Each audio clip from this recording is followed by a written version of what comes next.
श्रीमद्भगवद्गीता अध्याय 15 श्री भगवानुवाच ऊर्ध्वमूलमधः शाखमस्वस्थं प्राहुरव्ययम् छन्दांसि यस्य पर्णानि यस्तं वेद स वेदवित्। श्री भगवान बोले, आदि पुरुष परमेश्वर रूप मूल वाले और ब्रह्मा रूप मुख्य शाखा वाले जिस संसार रूप पीपल के वृक्ष को अविनाशी कहते हैं तथा वेद जिसके पत्ते कहे गए हैं, उस संसार रूप वृक्ष को जो पुरुष मूल सहित तत्व से जानता है वह वेद के तात्पर्य का जानने वाला है।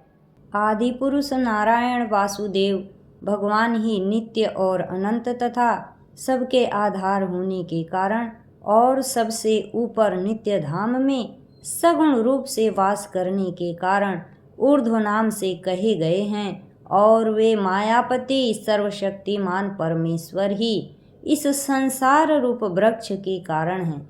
इसीलिए इस संसार वृक्ष को ऊर्ध्व मूल वाला कहते हैं। उस आदि पुरुष परमेश्वर से उत्पत्ति वाला होने के कारण तथा नित्य धाम से नीचे ब्रह्मलोक में वास करने के कारण हिरण्य गर्भ रूप ब्रह्मा को परमेश्वर की अपेक्षा अधः कहा है और वही इस संसार का विस्तार करने वाला होने से इसकी मुख्य शाखा है। इसीलिए इस संसार वृक्ष को अधः शाखा वाला कहते हैं। अधश्चोर्ध्वं प्रसृतास्तस्य शाखा गुण प्रवृद्धा विषय प्रबालाः अधश्च मूलान्यनुसन्ततानि कर्मानुबन्धीनि मनुष्यलोके। उस संसार वृक्ष की तीनों गुणों रूप जल के द्वारा बढ़ी हुई एवं विषय भोग रूप कोपलों वाली देव मनुष्य और तिर्यक आदि योनि रूप शाखाएं नीचे और ऊपर सर्वत्र फैली हुई हैं तथा मनुष्य लोक में कर्मों के अनुसार बांधने वाली अहंता ममता और वासना रूप जड़ें भी नीचे और ऊपर सभी लोकों में व्याप्त हो रही हैं। न रूपमस्येह तथोपलभ्यते नान्तो न चादिर्न च संप्रतिष्ठा अस्वस्थमेनं सुविरूढमूल मत्संगशस्त्रेण दृढ़ेन छित्त्वा।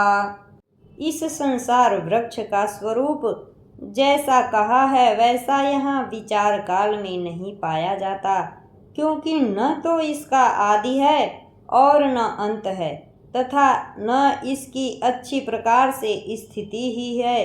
इसीलिए इस अहंता ममता और वासना रूप अति दृढ़ मूल वाले संसार रूप पीपल के वृक्ष को दृढ़ वैराग्य रूप शस्त्र द्वारा काटकर ततः पदं तत्परिमार्गितव्यं यस्मिन् गता न निवर्तन्ति भूयः तमेव चाधं पुरुषं प्रपद्ये यतः प्रवृत्तिः प्रसृता पुराणी।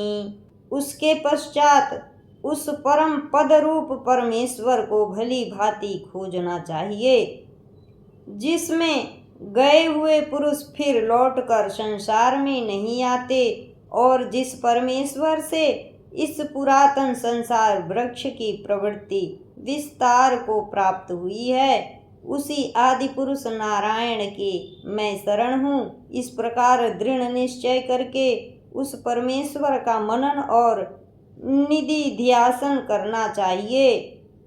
निर्माण मोहा जित संग दोषा अध्यात्म नित्या विनिवृत कामाः द्वन्द्वैर विमुक्ताः सुख दुख संज्ञैर गच्छन्त्यमूढ़ाः पदमव्ययं तत्। जिसका मान और मोह नष्ट हो गया है, जिन्होंने आसक्ति रूप दोष को जीत लिया है, जिनकी परमात्मा के स्वरूप में नित्य स्थिति है और जिनकी कामनाएं पूर्ण रूप से नष्ट हो गई हैं, वे सुख दुख नामक द्वंद्वों से विमुक्त ज्ञानी जन उस अविनाशी परम पद को प्राप्त होते हैं। न तद्भासयते सूर्यो न शशांको न पावकः यद गत्वा न निवर्तन्ते तद्धाम परम मम। जिस परम पद को प्राप्त होकर मनुष्य लौटकर संसार में नहीं आते, उस स्वयं प्रकाश परम पद को न सूर्य प्रकाशित कर सकता है, न चंद्रमा और न अग्नि ही। वही मेरा परम धाम है।